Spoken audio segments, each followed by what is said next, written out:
All right, man. There's an online debate going on. People are saying that Drake put the Migos on and he brought the Atlanta rap scene back to life. They're saying that the first time that they ever heard the Migos was on the Versace remix, which happened to be added to the YRN mixtape.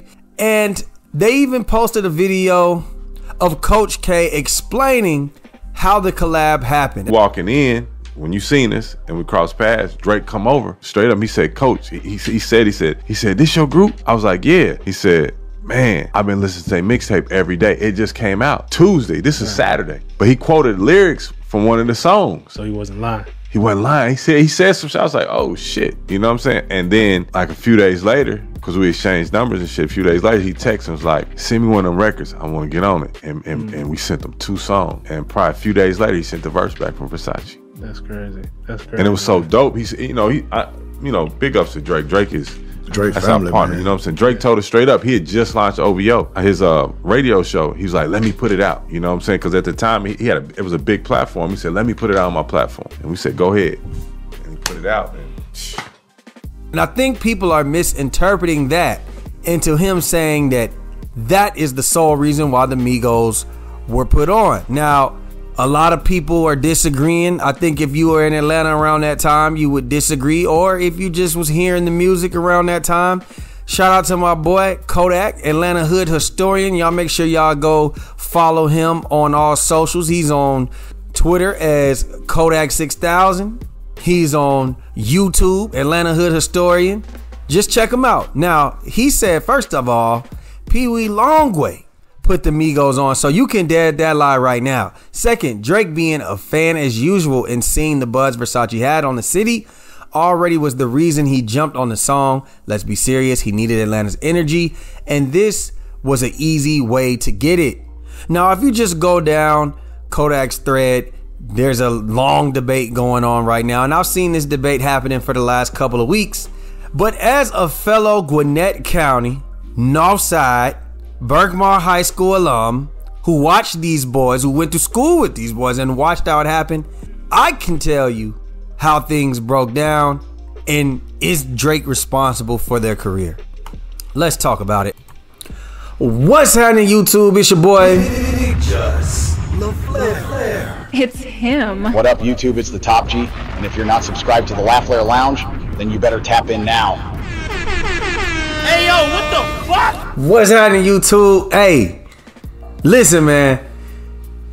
Everybody think they got the story. Everybody think they know a little bit of something.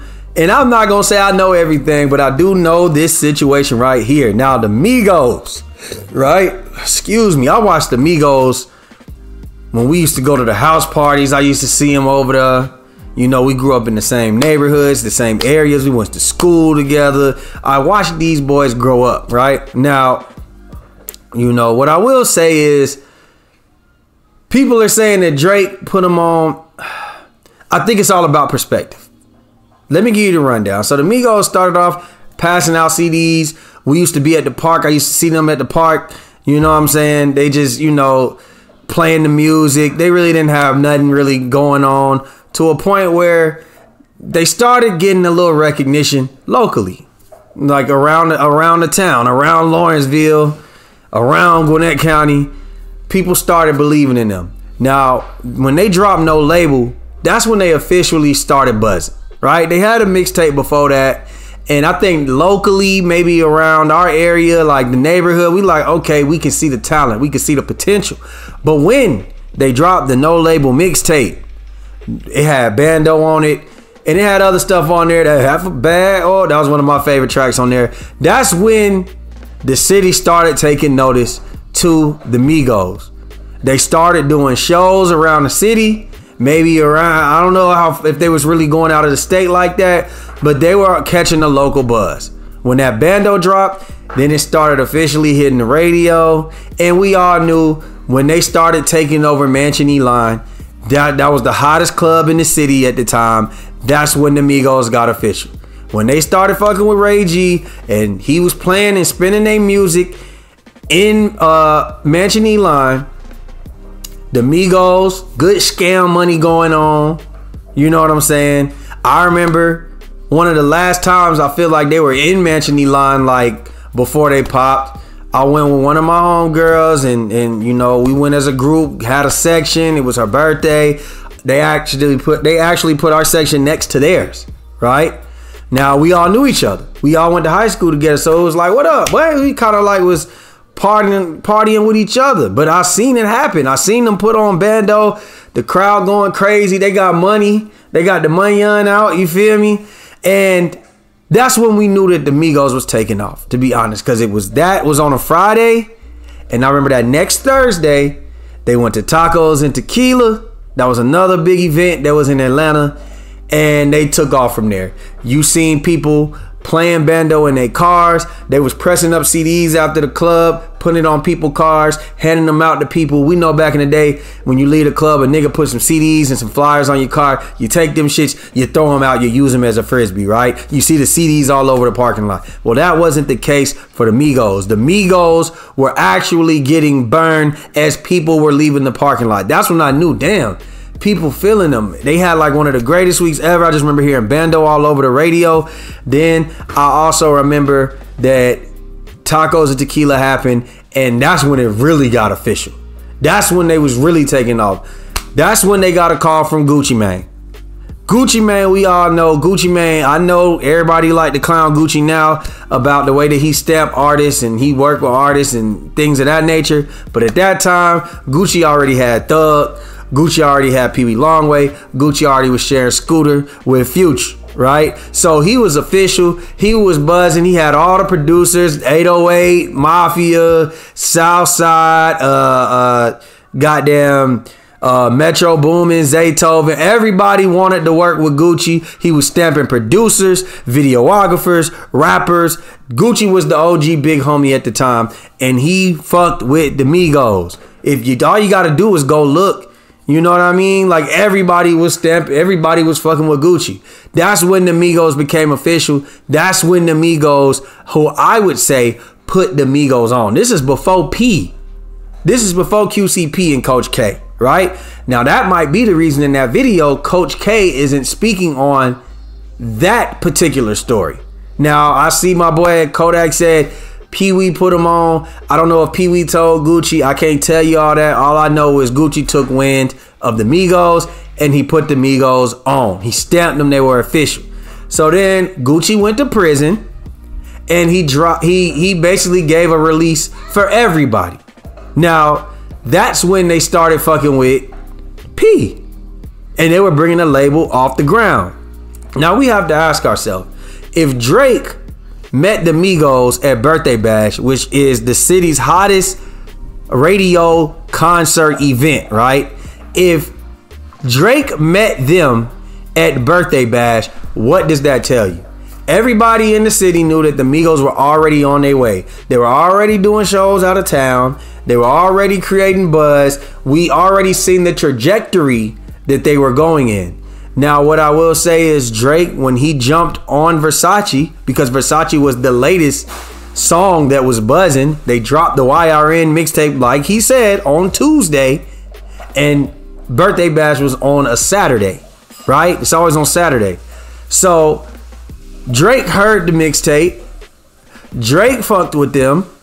And what Drake did was he wanted to ride the wave, but it was beneficial to both of them. Drake wanted to ride the wave because he wanted to be on. He seen the potential. He seen where they were going, and he hopped on. The Migos, they like, yeah, this is a good look. We rocking with the hottest rapper. It's a no-brainer.